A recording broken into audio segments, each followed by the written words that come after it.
Trump's COVID conundrum, debate craziness, and the current state of the race 1 month until Election Day. Join us today on Political Perch.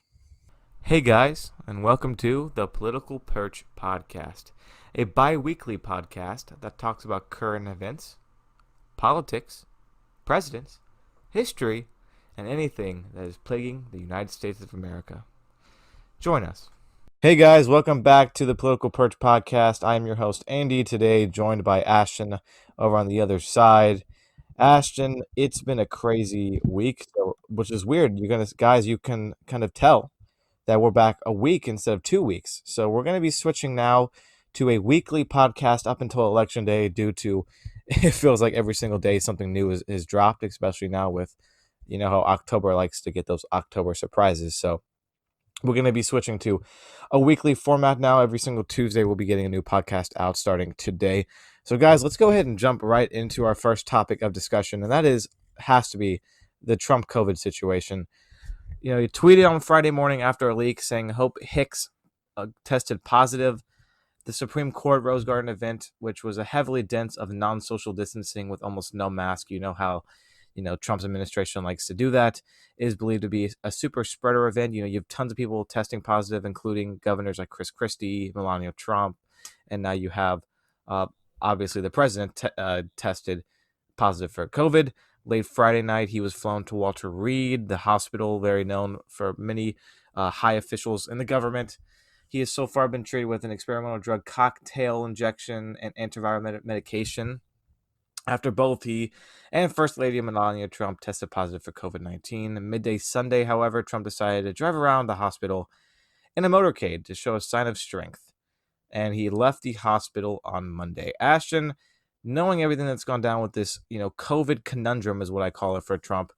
What's your first take on it? So, I hope everyone has had a nice October because it feels like the month has already gone by. It's it's been a long month and it's only 5 days in. But first, let me start off. Anyone who's listening to this podcast, don't forget it's not just on YouTube. It's on now, I believe, Apple Podcasts, Podbean, and Google Podcasts. So go to whatever podcasting website or app you like to use. But going back to the news, yeah, it's been weird. Let me first say I think I can speak for me and Andy when we say we hope the president the best and in the sense of health and everything. I feel like people shouldn't be wanting their leaders to get sick. That tends not to be good for nations. Besides that, just the political aspect of it. I mean, where do I start, Andy? Do I start on the fact that even after he tests positive and people around him start testing positive, like the staff still isn't wearing masks widespreadly? I mean, it's like these people wonder why all of them are starting to test positive. It's it's like, gosh, you have the press secretary without a mask, like walking around next to the press corps. Some of her aides doing the same in the press briefing room, and they're all infected now. It's no shock this thing is spreading like wildfire, and it's no shock that when the president goes up on the White House and it's very North Korean esque. I'm not saying Trump is killing people and putting them in camps, but I am saying it's like, gosh, you're trying to put such a spin. Like, as all you have to do is say, hey, the president's sick, he's not feeling good, put him low key for the next few days, and people would understand. You don't have to make it all fake and strongman-y, and it's weird because you can see he can clearly can't breathe in the videos. It's like the only station taking it seriously is Fox News. Yeah, Ashton, it's just been weird that it's not weird. We've seen this from the Trump campaign, the administration really. They're not taking COVID seriously, even when they get COVID. I mean, you look back to July when Trump was holding rallies, and Herman Cain, the former presidential candidate, big supporter of Donald Trump's campaign, died from COVID. That was led to believe was acquired through one of Trump's campaign rallies that he attended. So it's not like Trump really has cared enough to stop any of this. His big time rallies. We'll get to the debate in a second where he was making fun of mask wearing and the irony there, but it's nothing shocking. And then, like you said, and like we've said before, with that motorcade where he decides to get in the back seat without with a mask on, and yeah, he has a mask on that does protect, but he's exposing his Secret Servicemen to COVID, and yes, their chance of death is very low, but it's still a chance, and he's just being selfish in that point, trying to be this kind of strong man, and What about their family too? What yeah, about their grandparents? I mean, it's like, uh, I hate when people are like, "Oh, well, they're 40, they won't die." It's like that's not the point. It's the point that you're increasing the spread, increasing the chance of like just those people of infecting their loved ones, and it's sad. It really is sad, Andy. one of the things that Joe Biden has done to respond to this, other than obviously wish him well, wish him best wishes, haven't is Biden has pulled kind of all negative ads, at least so, like closely related to him. You can't control some PACs and some other super PACs and stuff like that. You can't control their ads, but the Biden campaign specifically themselves directly has pulled their negative ads. And we can political aspect. Was this the right move or not, Ashton? I'll let you start with this answer. I mean, a lot of people on Twitter, especially on the left, are like, "Oh no, he needs to not pull ads." They need to understand something. This is exactly the reason why I voted for Joe Biden over Trump. The exact reason. Because he doesn't do the thing Trump would do, that he's civil, that he pulls back, he's still on the air. And not to mention, really, Trump is going to hang himself metaphorically in in the sense, in the situation with negativity.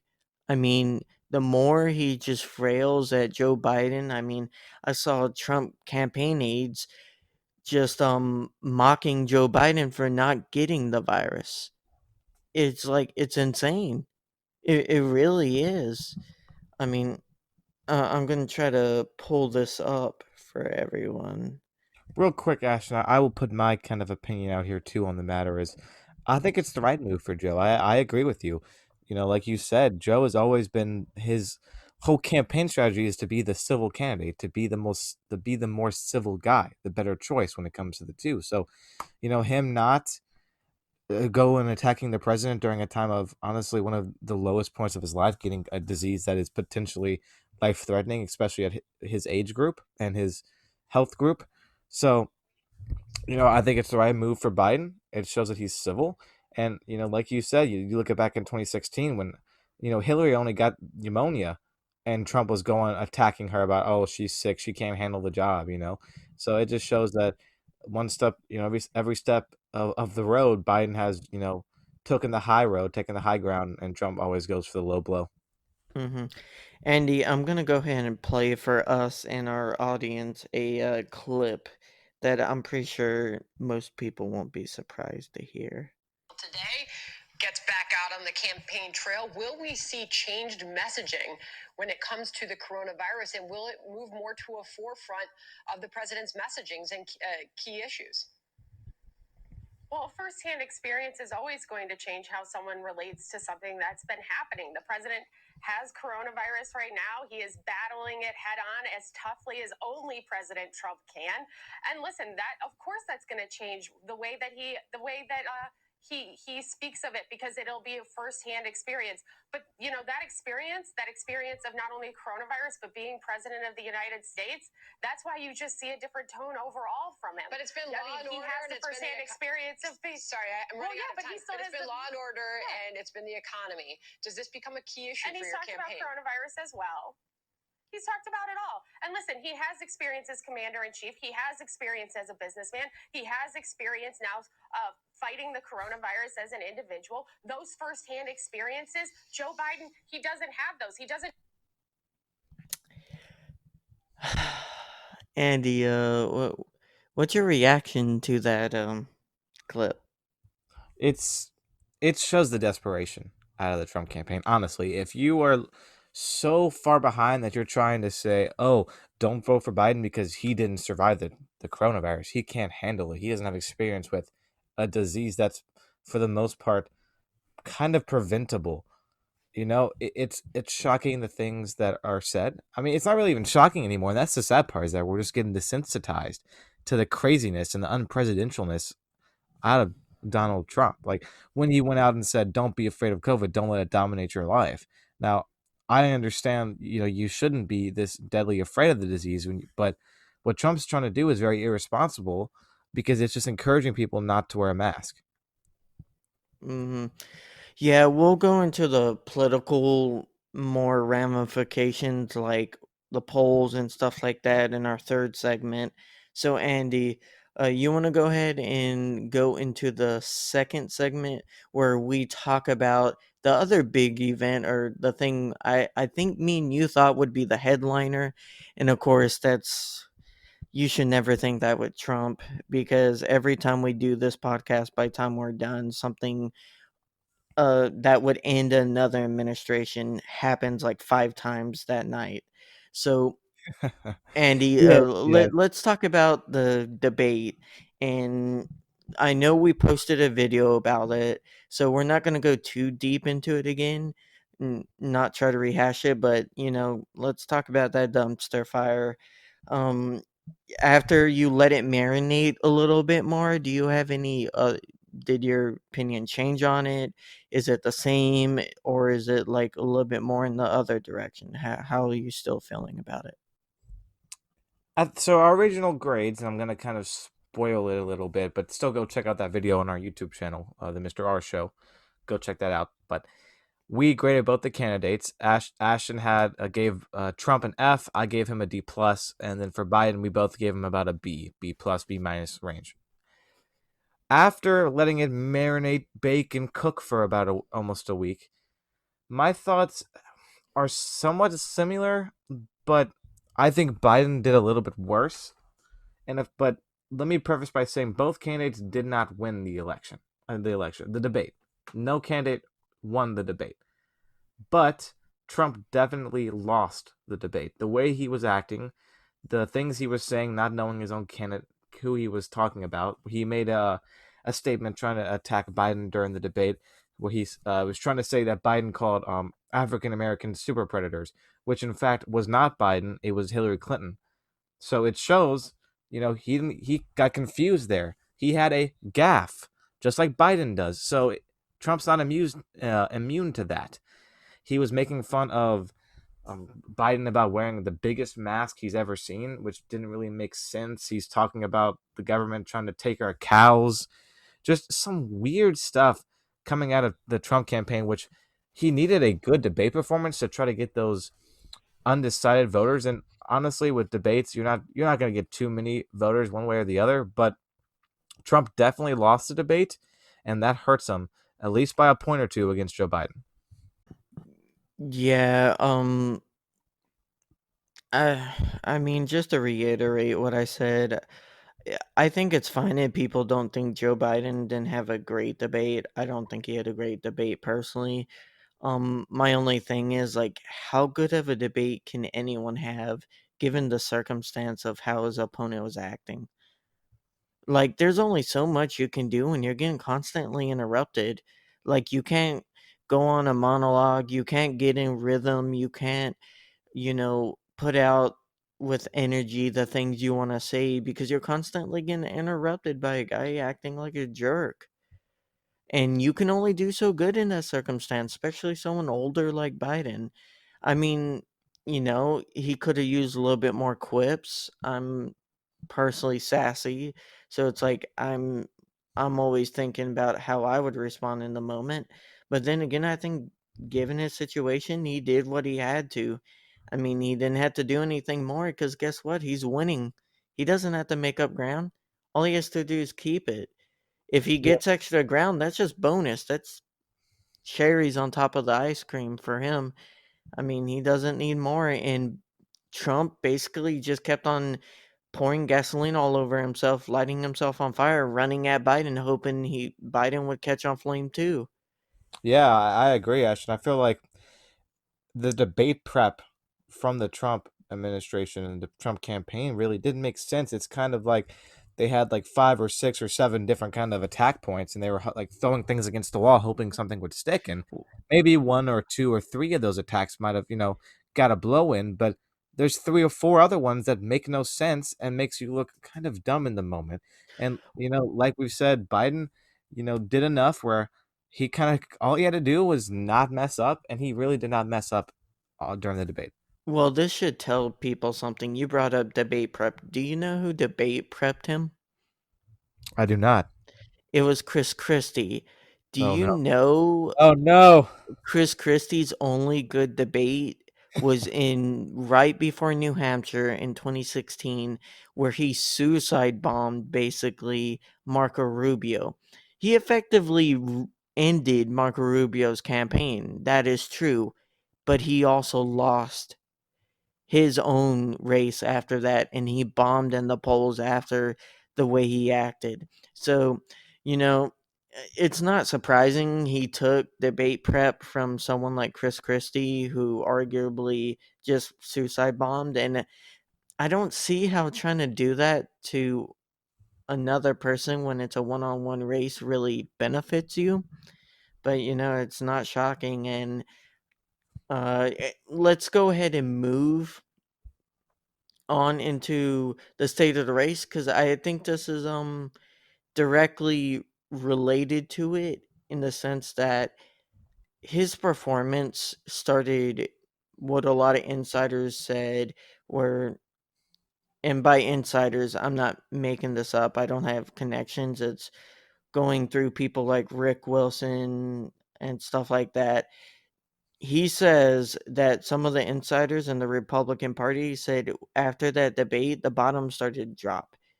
That you started seeing some leakage of Republicans going from 5% to 10, 15%. Seniors dropped off by like 5 or 10% nationwide, and in some swing states, even bigger.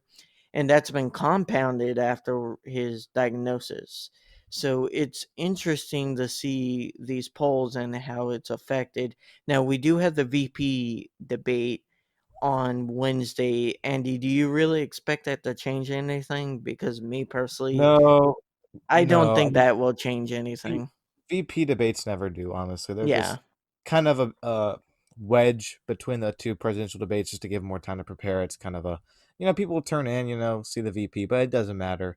But Ashton, one thing I will say is kind of just to finish up the debate thing was, after the debate, one of the analysis on one of the I think it was on Fox, I want to believe, but even if it was on one of the maybe CNN.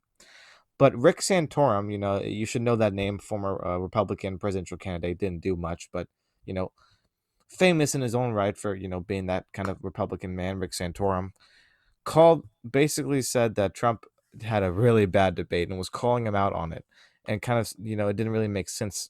And when you have your own party telling on television, on mass media, saying that you did a bad job, that's not good for your campaign. Well, when people have to say both sides lost, that really means you lost. I mean, that's just my opinion. Oh yeah, And yeah, yeah. Like Ashton, I agree because for weeks on end, months on end, people, that were Trump supporters were saying, "Oh, Trump's going to dominate Biden. Biden can't even speak. He uses a teleprompter. He will fall asleep."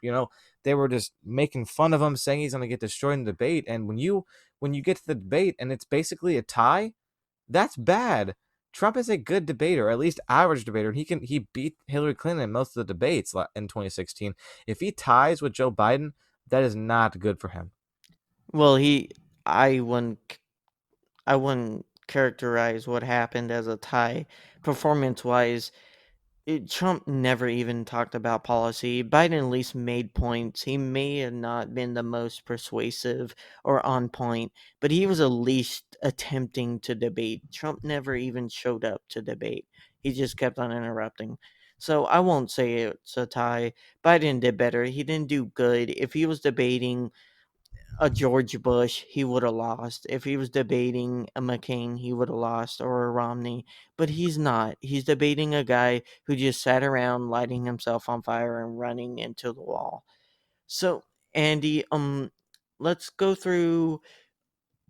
Before we go through some of these polls, actually, let's go to our map, and we updated our consensus map, and now you guys won't be able to see because this is podcast, so we'll describe it to you. This is without shades of color. This is just kind of who wins or who loses that me and Andy agree on, and if we disagree, we make it a toss up. And right now, we have Biden going up from, I think it's like 15 electoral votes, 16, then from our last one, going up to 367 electoral votes to Trump's 122, with 49 electoral votes as toss-ups. And the 49 electoral votes that are toss-up is Iowa, Texas, and Alaska, with Biden winning all the big swing states of Florida, Georgia, North Carolina, Ohio, Pennsylvania, Michigan, Wisconsin, Arizona, and Nevada. So, Andy, do you want to kind of go into why we both decided on this map together? The only state for me that I changed, in my opinion, since the last map was Georgia. And Georgia was already close. The last podcast we did, the last Say the Race map we did. But, after that debate, you look at who won, who lost, and then the COVID situation, I think it's hurting Trump more than he wants to say it is. And I'll give Biden that just, a point at most edge in Georgia right now. And the toss-up states that would be all ones I said would go to Trump, but you disagree with me, and that's fine. I think Texas is Trump. I think Iowa's Trump, and I think Alaska is Trump right now. It could easily turn either way for Texas or Iowa, not so much Alaska. That's just my personal preference. But Trump is not gaining ground at the very most. If you want to be the very, very most positive thing you could ever say about the Trump campaign right now is that he's not losing any ground. But even if he doesn't lose ground, he's still losing by at least 8 points in the national, like the RCP. So it's not looking good for Trump. We're 30 days out. So if he does not start turning around this basically right now, he is going to lose and potentially lose by a landslide. Yeah, Andy, I mean, in my opinion at least, he's losing ground when there was a poll that came out showing him only up by 5 in Missouri. If he's only up, see, the thing is, I tell people don't look at individual polls. You look at the averages and you look at the trends, and then you look at supplementary polls. And what does that mean? That means you look at states like Indiana, Missouri, you see, is there anything out of the ordinary in those states, like in a governor's race or in the general election race? Because they don't get polled often, but when they do, you should see a trend if someone like Biden is starting to make moves on independence and stuff like that. And that's why you see him gaining ground in Missouri. And that's something that I think kind of supports the fact that you're not just seeing a mirage in other states. And, I picked Iowa, Texas, and Alaska to go blue because I really do expect the suburban effect to really win over a lot of voters, especially in Texas. Iowa, I think, is already kind of like not gone for Trump, but it's pretty close. Georgia and Florida, they're both like a point right now for Biden. So those are thin margins of victory for him. But I don't have a doubt that it'll go up in the next few weeks.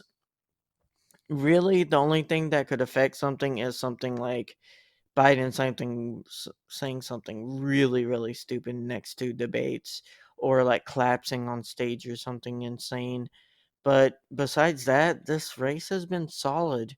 It's been the most solid in modern history. Um, I mean, it isn't 2016.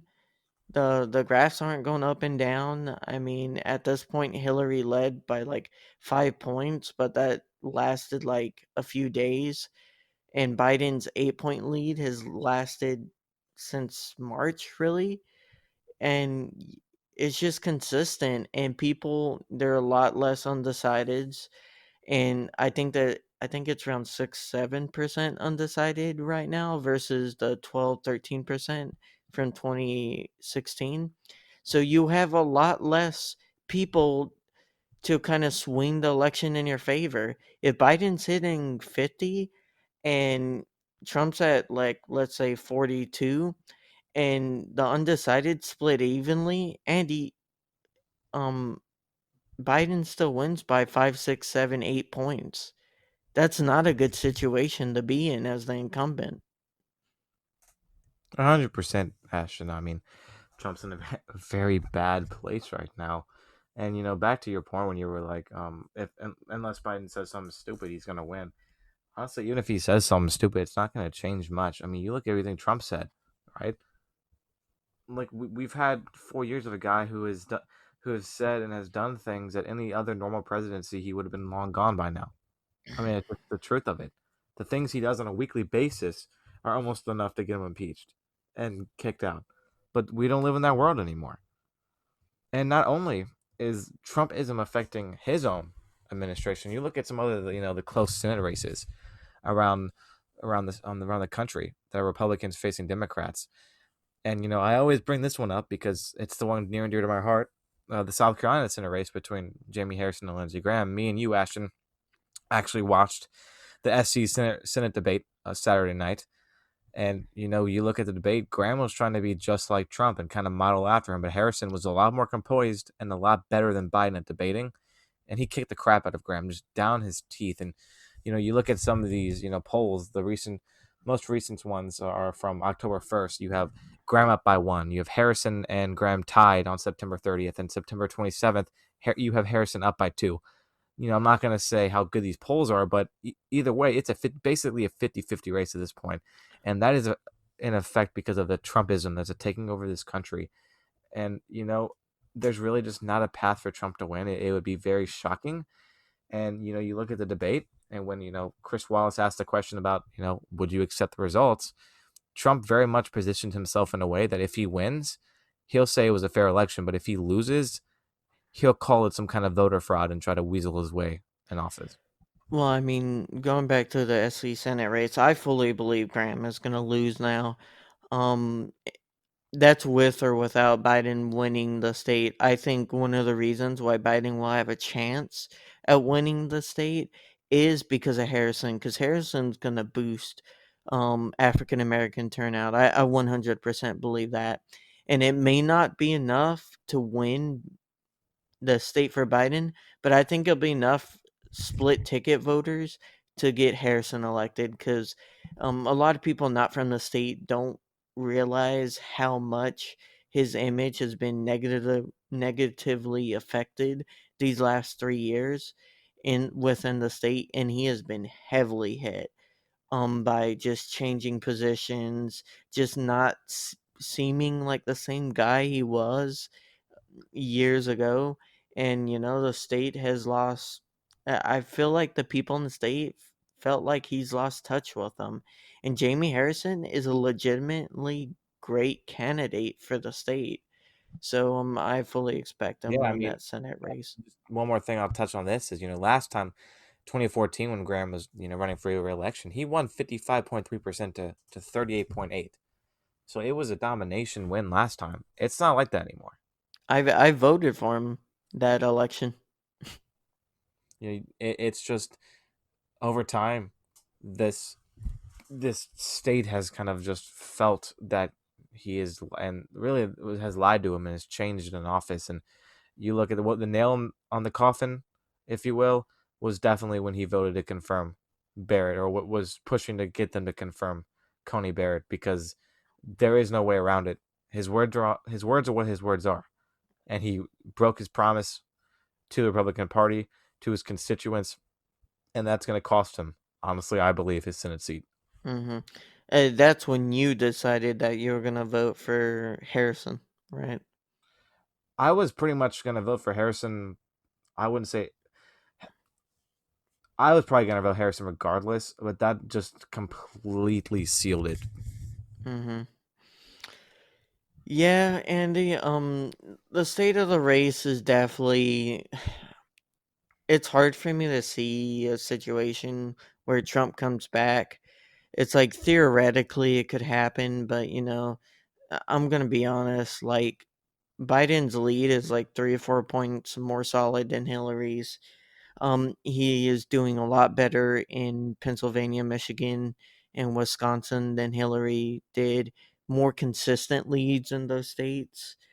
Um, and I don't, to be honest, I think Trump's gonna lose independence by like 70%.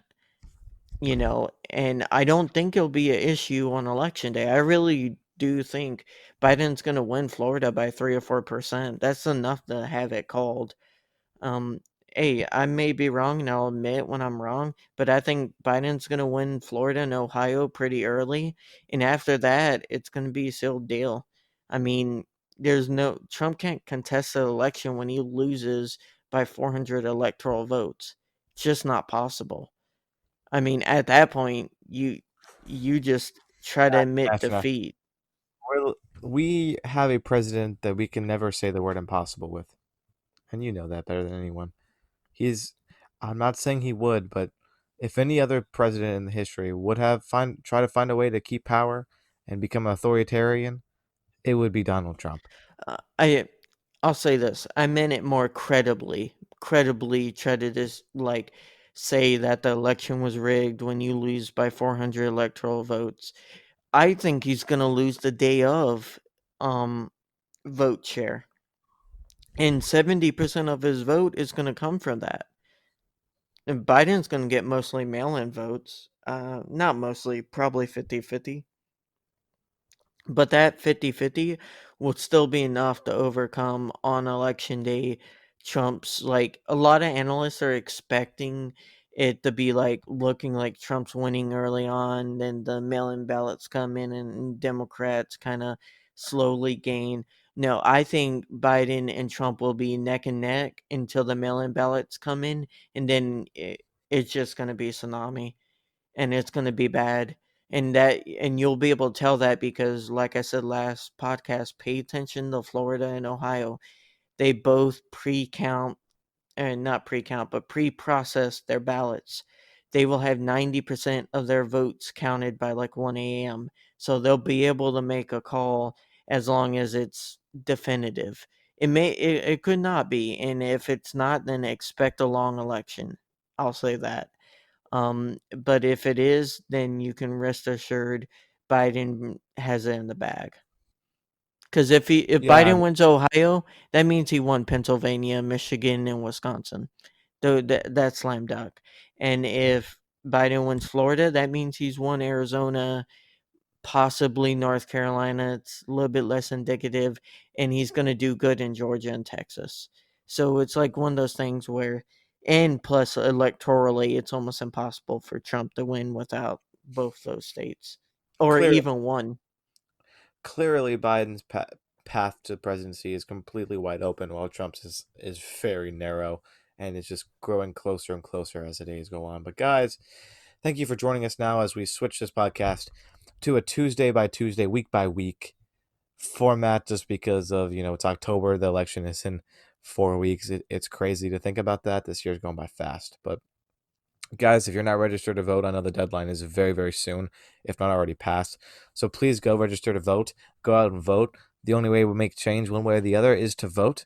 So please use your constitutional right. Go use your American duty. Go vote, guys. Thank you guys for listening to this podcast. Give us a rating if you're on Apple Podcasts, Podbean, wherever you're listening. Give us a like and share and subscribe if you're on YouTube. But guys, stay safe out there. Keep wearing your mask, and we'll see you guys on the next podcast.